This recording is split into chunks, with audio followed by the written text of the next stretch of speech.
পটল খেতে ভালো লাগছে না, এভাবে একবার পটলের রেসিপিটি ট্রাই করে দেখবেন। এত বেশি দুর্দান্ত হয় যে একবার খেলে বারবার এভাবেই রান্না করবেন। তো চলুন বেশি কথা না বলে পটলের রেসিপিটি তৈরি করা যাক। নিরামিষ পটলের এই রেসিপিটি তৈরি করার জন্য এখানে লাগবে পটল। তো আমি এখানে প্রায় 8টির মতো পটল ব্যবহার করেছি। আপনারা কম বেশি বাড়িয়ে কমিয়ে নিতে পারেন। এই রেসিপিটি করার জন্য পটলগুলোকে কিভাবে কাটতে হবে আমি আপনাদেরকে একটু দেখিয়ে দিচ্ছি। তো প্রথমেই পটলের পেছনের এবং সামনের পাটটাকে কেটে ফেলে দেব। এরপরে দেখুন কিভাবে আমি পটলটাকে কেটে নিচ্ছি। এরপর একটা পাশে এরকম করে একদমই ছিলে নেব। পুরো পটলটা ছিলবো না, একটু একটু করে খোসা রেখে দেব আর বাকিটা ছিলে নেব। আর এই রেসিপিটি করার জন্য পুরো পটলের খোসা ছাড়ানো যাবে না, একটু করে রেখে দেব। আর চারিপাশ থেকে সবগুলো পটলকে আমি একই রকমভাবে কেটে নিয়েছি।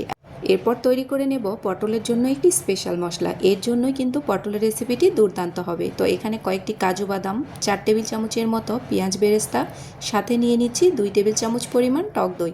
সব কিছুকে ভালো মতো করে ব্লেন্ড করে নিয়েছি। রান্না করার জন্য প্রথমে চুলার উপরে একটি প্যান বসিয়ে নিয়েছি। এর মধ্যে দিয়ে নিচ্ছি প্রায় 4 টেবিল চামচ পরিমাণ রান্নার তেল। এরপর কেটে ধুয়ে রাখা পটলগুলোকে দিয়ে নেব। এরপর এর মধ্যে দিয়ে নিচ্ছি সামান্য একটু লবণ আর দিয়ে নেব হলুদের গুঁড়ো। এটা দিলে পটলের কালারটা সুন্দর আসে, এই জন্য আমি এখানে ব্যবহার করেছি। সব কিছু মিলিয়ে নিয়ে ঢাকনা দিয়ে দেব 5 মিনিটের জন্য। তো 5 মিনিট বাদে দেখুন পটলের কালারটা পুরোপুরি চেঞ্জ হয়ে গেছে এবং পটলটাও কিন্তু প্রায় খানিকটা সেদ্ধ হয়ে গেছে। এই পর্যায়ে পটলগুলোকে আরও 2-3 বার নাড়াচাড়া করে আমি এটাকে উঠিয়ে নেব।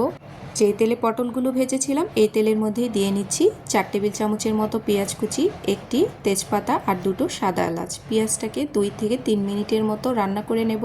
পেঁয়াজের কালারটা যখন হালকা চেঞ্জ হয়ে আসবে এর মধ্যে স্পেশাল মশলাটাকে দিয়ে নিচ্ছি। তো বাটিটা ধুয়ে সামান্য একটু পানিও দিয়ে নিচ্ছি, যেহেতু আমি এখানে গুঁড়া মশলাগুলো ব্যবহার করব।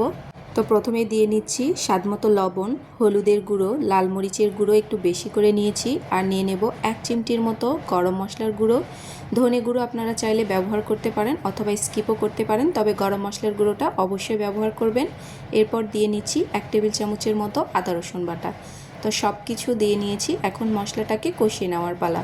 মশলাটাকে বেশ খানিকক্ষণ কষিয়ে নেব। তো দেখুন কালারটা কত সুন্দর এসেছে।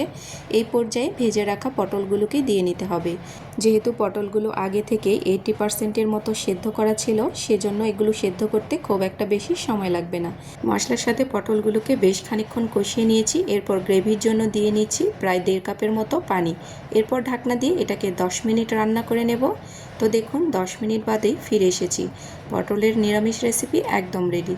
কালারটা কি দুর্দান্ত এসেছে দেখেই বুঝতে পারছেন এটা কতটা লোভনীয় হয়েছে, আর এটা খেতেও বেশ মজাদার। আপনারা বাসায় একবার হলেও ট্রাই করে দেখতে পারেন। তৈরি হয়ে গেছে দুর্দান্ত পটলের রেসিপি। আজকের রেসিপিটি আপনাদের কাছে যদি ভালো লেগে থাকে একটি লাইক এবং কমেন্ট করে যেতে ভুলবেন না। আর যদি বেশি ভালো লেগে থাকে অবশ্যই ভিডিওটি শেয়ার করে দেবেন যাতে অন্যরাও দেখে নিতে পারে। এই পর্যন্তই, সবাই ভালো থাকবেন। আল্লাহ হাফিজ, আসসালামু আলাইকুম।